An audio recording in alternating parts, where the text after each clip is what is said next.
Big game tomorrow as Manchester City host Tottenham. City right there, chasing Arsenal. Spurs right now 5th in the table. Craig, who comes into this game more desperate? I think City. Expectations are obviously a lot higher. Performances have been poor, certainly in the final third, particularly the Manchester derby, but also the cup game at Southampton. And before that, before the World Cup, there was Brentford at home. Yes, they beat Liverpool, and obviously it was a big result for them. But I think they need to get back on the horse quickly and get up and running again. And I think Guardiola himself has talked about body language in the last couple of weeks. I've heard rhetoric coming from him that I haven't really heard before. Not quite questioning his players, but almost. And I think we're going to see a response from Man City. I really do. Jan, do you agree with Craig? You think City, despite the fact they're higher up in the table, need this more than Spurs? Yes, because it's the expectations, isn't it? And we've seen it this season. There have been games there where De Bruyne and Haaland has kind of saved them. We had some of those games.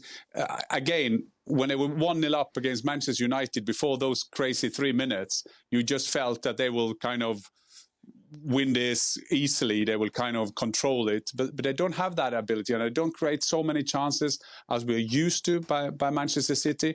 And also, I spent a lot of time in England now. It's quite interesting to see now how everything Arsenal are doing is so good. Everything Manchester City is doing, everything is wrong there. So I think they're desperate to kind of turn this wave, so to say, around, because for now, the day before that game and some days before the Arsenal-Manchester United game, it's all about Arsenal. And Pep Guardiola can try to be funny, try to do his understatements, but he is desperate to win the title. He's desperate to win a football game, and they need to start tomorrow against Spurs. If City win, what do you think we'll hear from Antonio Conte, Craig, in the post-match press conference? I saw you tweeting about it yesterday.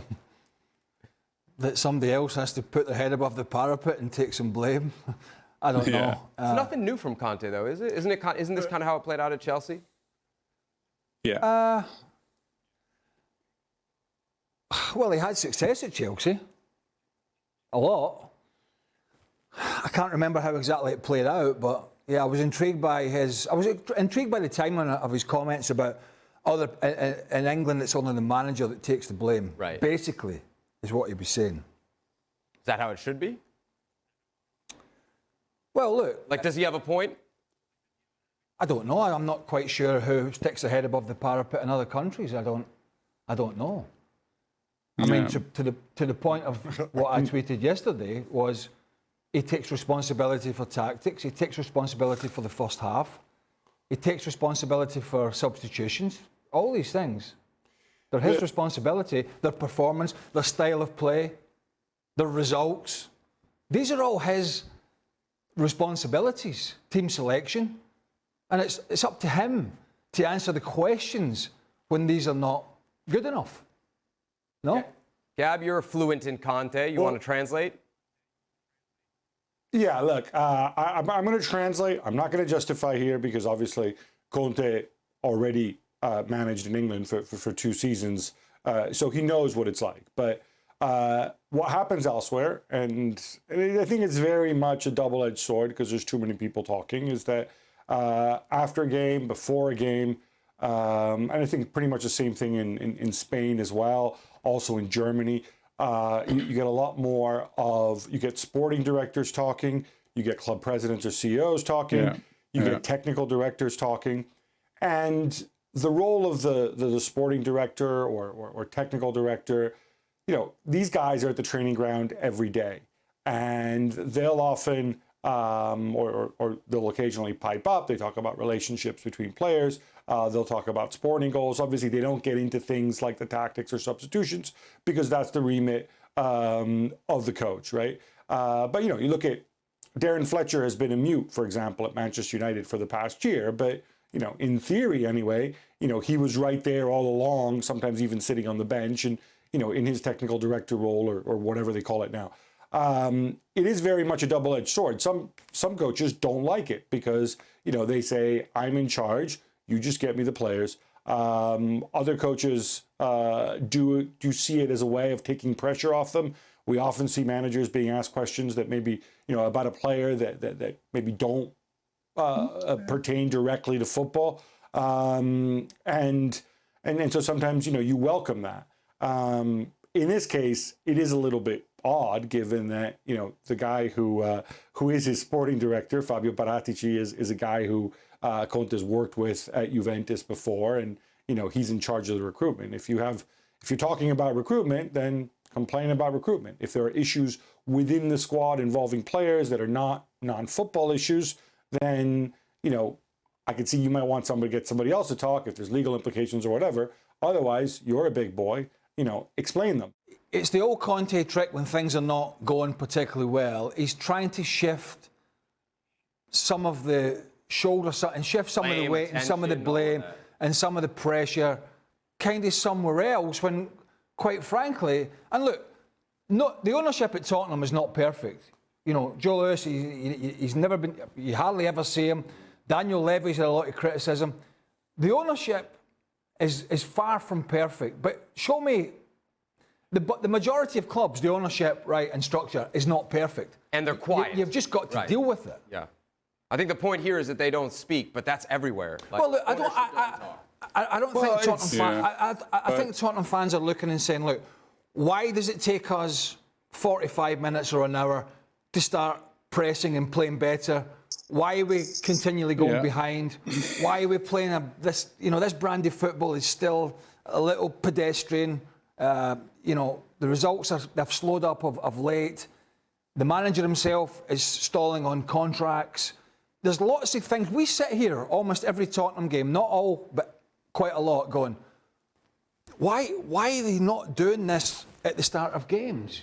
And ultimately, you can't get a chief executive or a chief financial officer or a director of football to come out and tell the fans why they're playing in a certain way. You can, we can paint a picture about, this is the direction of the club, and they can come out and talk about that. And listen, most of the time, it's a lot of baloney just to please people. The bottom line is here, Conte has to take responsibility for what's on the field. Whether he's got the best squad or not, we know he hasn't.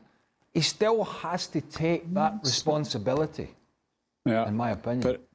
But Go ahead, I Jan. think that, it's a quite interesting discussion, because I think that Conte, I'm with Craig, all about sport and everything should be done from the manager. That's a lot of these managers that want this power, and the power comes that they have to explain that to the fans. For example, it's with Tottenham, why they always play with two different halves. I mean, that is an unbelievable stat, what they do having. But I think that Conte has a point that the pressure on the English managers, or the managers in England, to talk about everything, if that is fixtures or that is something with the UEFA, if it's Super League.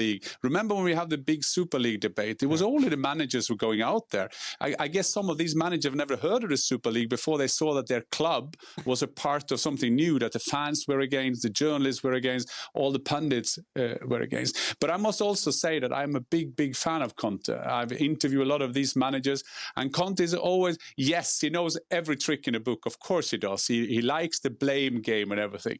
I mean, my record with him was when he blamed the cameraman. He said, you can ask him. And I said, do you want me to ask the cameraman? No. Yes, you know what I mean. So he has a blame game, but I love him. I think that if he's so passionate, he's in there. Yes, he plays a game sometimes as well, but he is depressed when he sees that he's part of a Tottenham team now. Remember, he was at Inter, Juventus, Chelsea. I probably maybe forgot a team where they had this winning culture, and he's always talking about that he has to build that up in himself at Tottenham. He don't feel that he gets the help he needed based on the history and the culture. So I think that he's a bit depressed now on Signor Conte. Manchester City then hosting Spurs on Thursday. Why don't we take a look at some of the predictions around the ESPN FC stable. Wow, not a lot of confidence. There's a lot of threes in there. In Tottenham. A lot of goals for Manchester City is what I see. Jan, Craig, Frank, Stevie, Stewart, and Gab all picking Manchester City. Well, thank you very much for watching ESPN on YouTube. For more sports highlights and analysis, be sure to download the ESPN app. And for live streaming, premium content, and let's not forget as well, ESPN FC 7 days a week. Subscribe to ESPN Plus.